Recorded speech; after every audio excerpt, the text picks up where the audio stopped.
Ward संख्या 48 से वर्तमान में जिला पंचायत सदस्य दुर्गेश यादव जी हैं। बहुत बहुत स्वागत है भैया आपका।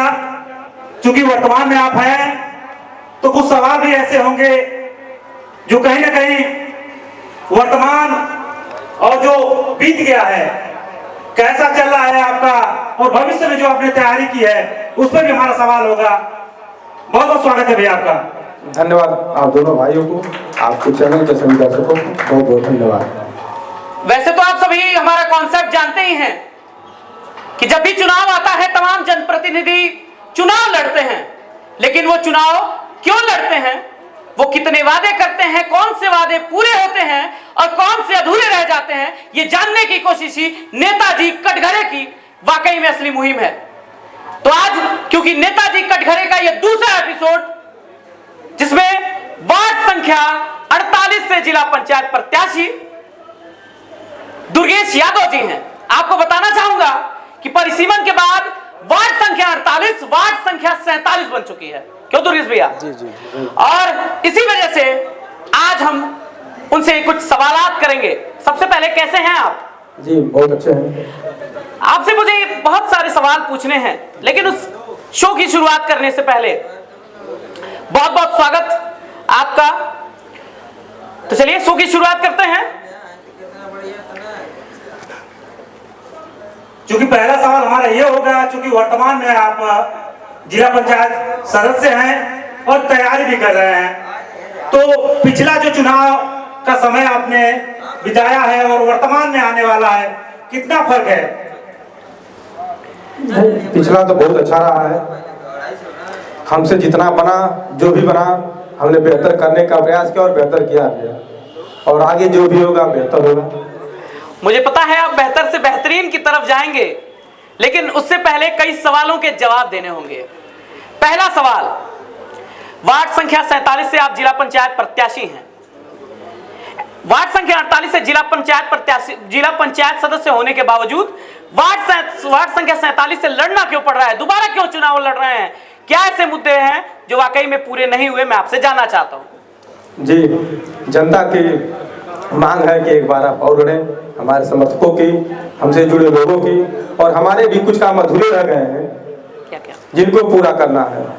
हमारा प्रयास रहा है, भाई जिला पंचायत में कोई हम लोग का मानदेय होता नहीं है, अन्ना ही कोई खाता हम लोग का होता है। अच्छा। हम लोग पैड पे 10-5 काम लिखते हैं, अध्यक्ष जी क्या या विभाग में जमा करते हैं, 2-3 काम मिल जाते हैं। तो हमारा प्रयास रहा कि कम से कम न बहुत तो कम से कम एक काम हर ग्राम सभा में हो जाए, जिसमें 15 ग्राम सभा में लगभग एक काम हो चुका है और 4-5 ग्राम सभा में काम बाकी रह गया, जिसको इस कार्यकाल में हम पूरा कराएंगे। अच्छा, आने वाले कार्यकाल में पूरा कराएंगे। एक सवाल मेरे मन में यह भी आ रहा है कि कितने गांव, क्योंकि ये सवाल हम पूछ रहे हैं, कितने गांव इस वार्ड संख्या 47 में है?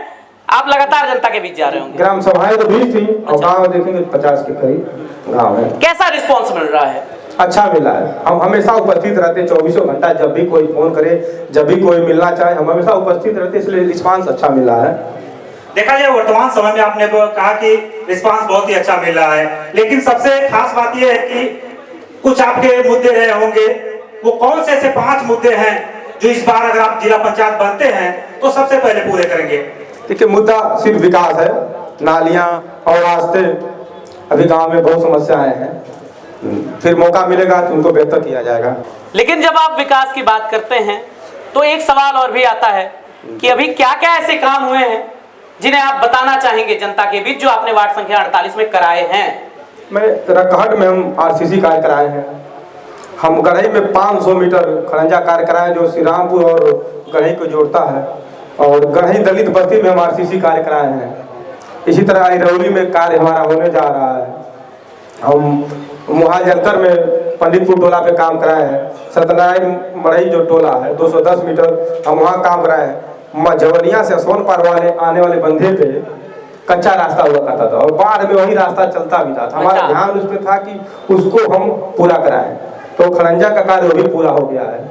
सिमरा बुजुर्ग में काम कराए हैं, सिमरा खुद के आछी डिटोले पे नाली का कार्य कराए, हम पीछे रिपेयरिंग का काम कराए, खुरभार में नालियाँ खुरभार में बनवाए हम। इसी तरह डौनाडी में काम कराए RCC का। इसी तरह लगभग हर जगह कुछ न कुछ काम हुआ है। दुर्गेश सर, ये मुझे बताइए, जिस तरीके से आप जनता के बीच जा रहे हैं, कैसा रिस्पांस मिल रहा है? ठीक है, जनता ठीक है, कोई बात नहीं है, पक्ष में है, सम्मान मिल रहा है। देखा जाए कहीं ना कहीं बोला कि आपने सम्मान मिल रहा है, हमारे पक्ष में है। वर्तमान समय में कई सारी चुनौतियां हैं, क्योंकि आपके अपोजिट भी कई सारे लोग हैं, तो इस चुनौती को आप कैसे देखते हैं? कोई चुनौती नहीं है, संघर्ष हमारा रहा है, इस बात को पूरा क्षेत्र जानता है, और आगे भी संघर्ष के दम फिर ठीक रहेगा। आप कचरांचल से आते हैं, अभी थोड़ी देर पहले आपने बाढ़ का मुद्दा उठाया था, लेकिन जब आप कचरांचल से आते हैं तो तमाम मुद्दे, चाहे वो सड़क का मुद्दा हो, चाहे बाढ़ का मुद्दा हो, चाहे स्टेडियम का मुद्दा हो, या युवाओं के रोजगार का मुद्दा हो, जब युवा दौड़ने जाते हैं सड़कों पे, उनके पैरों में छाले पड़ जाते हैं, जब वो फील्ड पे जाते हैं तो वो कहते हैं हमसे कि काश कोई स्टेडियम बन जाता, छोटा स्टेडियम रहता। आप कितना अलग कचरांचल को मानते हैं, वहां पे आपके लिए चुनौतियां क्या हो जाती हैं? देखिए, खेल का मैदान तो हमारे हिसाब से हर ग्राम सभा में होनी चाहिए। हर ग्राम सभा के बच्चे खेलेंगे, कूदेंगे, आगे बढ़ेंगे, इस पे हम लोग का प्रयास भी रहता है। हम लोग इस बात को उठाते भी हैं कि हर ग्राम सभा स्तर पे खेल का मैदान हो, ताकि बच्चे अपनी तैयारी कर सकें।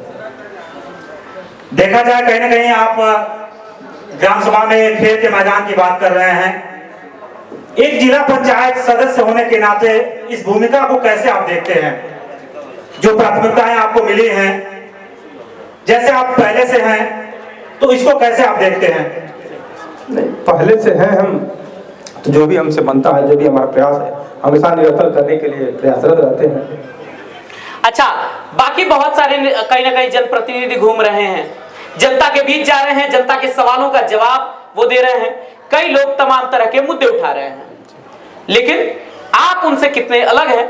आप जनता से क्या कहेंगे? जनता सब कुछ जान रही है, हम हमेशा उनके बीच में उपस्थित रहते हैं और देख रही है, बेहतर देखेगी तो चुनेगी, हमको कोई संदेह नहीं है, हमारा सब ठीक चल रहा है। जनता हमारे पक्ष में है, और फिर हमें एक बार जिला पंचायत सदस्य चुनेगी। बहुत ही कॉन्फिडेंस के साथ आप ये बातें कह रहे हैं कि जैसे लग रहा है कि जनता के बीच में जब आप जाते हैं तो जनता बहुत ही अच्छे तरीके से आपको मानती है, प्यार देती है। जिन मुद्दों को आपने बात बताया है, जो आपने काम कराए हैं, उसके बारे में हमने बातें किया, लेकिन जो आपके अंदर अभी चल रहा है कि नहीं, अगर इस बार मैं बनता हूं तो कुछ अलग मैं कराऊंगा, ऐसा कुछ? जी, ऐसा जैसे कि मझौलिया से जो सोनपाल बंधा आ रहा है, वो खलंजा हो गया, उसको पिच योजना है कि उसको पिच कराया जाए, और कई जगह तमाम रास्ते पड़े हैं जो कच्चे हैं, उनको पक्का कराने का प्रयास किया जाएगा। नालियां हैं, कई जगहों में जाम पड़ी हुई हैं, उनको बेहतर करने का प्रयास किया जाएगा।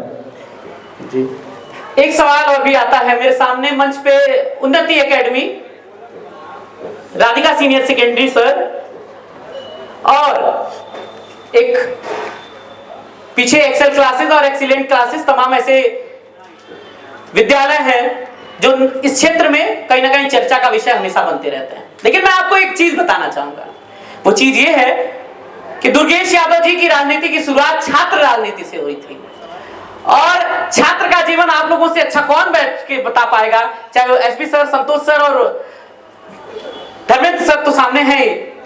छात्र राजनीति से राजनीति में कैसे आना होगा, जनता की सेवा में कैसे आना हुआ, इस पे आपकी बात जानना चाहेंगे। कैसे कहानी बदली, कैसे आपको लगा कि राजनीति में आना चाहिए, मैं जानना चाहता हूँ। छात्र राजनीति के दौरान ही हम लोग का क्षेत्रों में आना जाना रहा है, लोगों ने सुझाव दिया, जनता की राय रही कि जिला पंचायत चुनाव लड़िए। हम 18 साल की उम्र से राजनीति की शुरुआत कर दिए थे, तो कम समय में छात्र संघ अध्यक्ष हुए। उसके बाद 15 वाला जिला पंचायत चुनाव फिर लड़े, लेकिन वो सीट आरक्षित हो गई अनुसूचित जाति के लिए, तो चुनाव नहीं लड़ पाए। फिर प्रयास हमारा लगातार जारी रहा, तो 21 में मौका मिला, जिला पंचायत सदस्य बन गया। तो जनता से बीच जा रहे हैं, जनता से क्या कहना चाहेंगे? जनता से कहेंगे फिर एक बार मौका दें, फिर हम जो काम किए हैं हमारे काम से संतुष्ट हों, तब हम एक बार मौका दें। तमाम सारी बातें हमने किया, लेकिन एक सवाल हमारे जनता के बीच में बैठे राधिका ग्रुप ऑफ इंस्टीट्यूट के प्रबंधक कह लें, प्रिंसिपल कह लें, उनका एक सवाल होगा। ये बड़ा यूनिक कॉन्सेप्ट है, क्योंकि आप सभी जानते हैं कि न्यूज दस्तक और न्यूज सेंस इंडिया की मुहिम हमेशा से अलग करने की रही है, इसलिए हम जनता से डायरेक्ट सवाल ले रहे हैं। तो आज सर से दो सवाल हैं।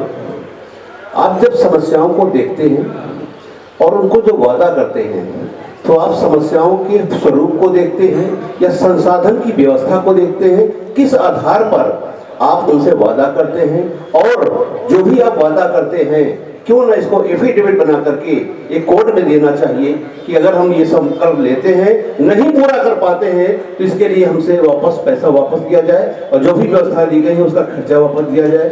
दूसरा प्रश्न भी इसी के साथ में है, जो भी आप समाज सेवा करते हैं, एक बड़ी टीम होती है, टीम के साथ में खर्चे लगते हैं। ये खर्चा कहाँ से आता है? क्योंकि कुछ ही दिनों में लोग छोटे लेवल से बहुत ऊंचे तक जाते हैं। एक सभी के मन का एक प्रश्न जनता जानना चाहती है।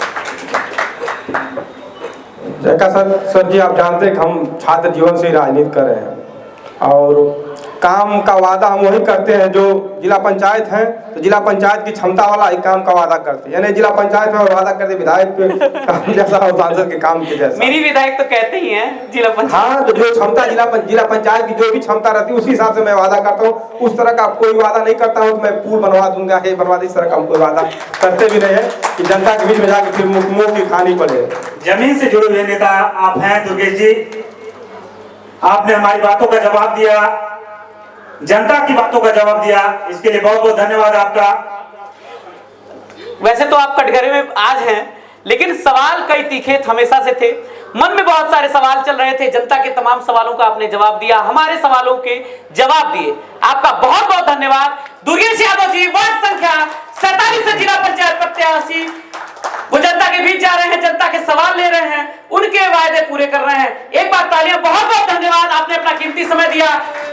न्यूज़ 10 सच की आवाज, हर खबर पर जनता का राज, अंधेरे में भी चलता चिराग। न्यूज़ 10 सच का आगाज।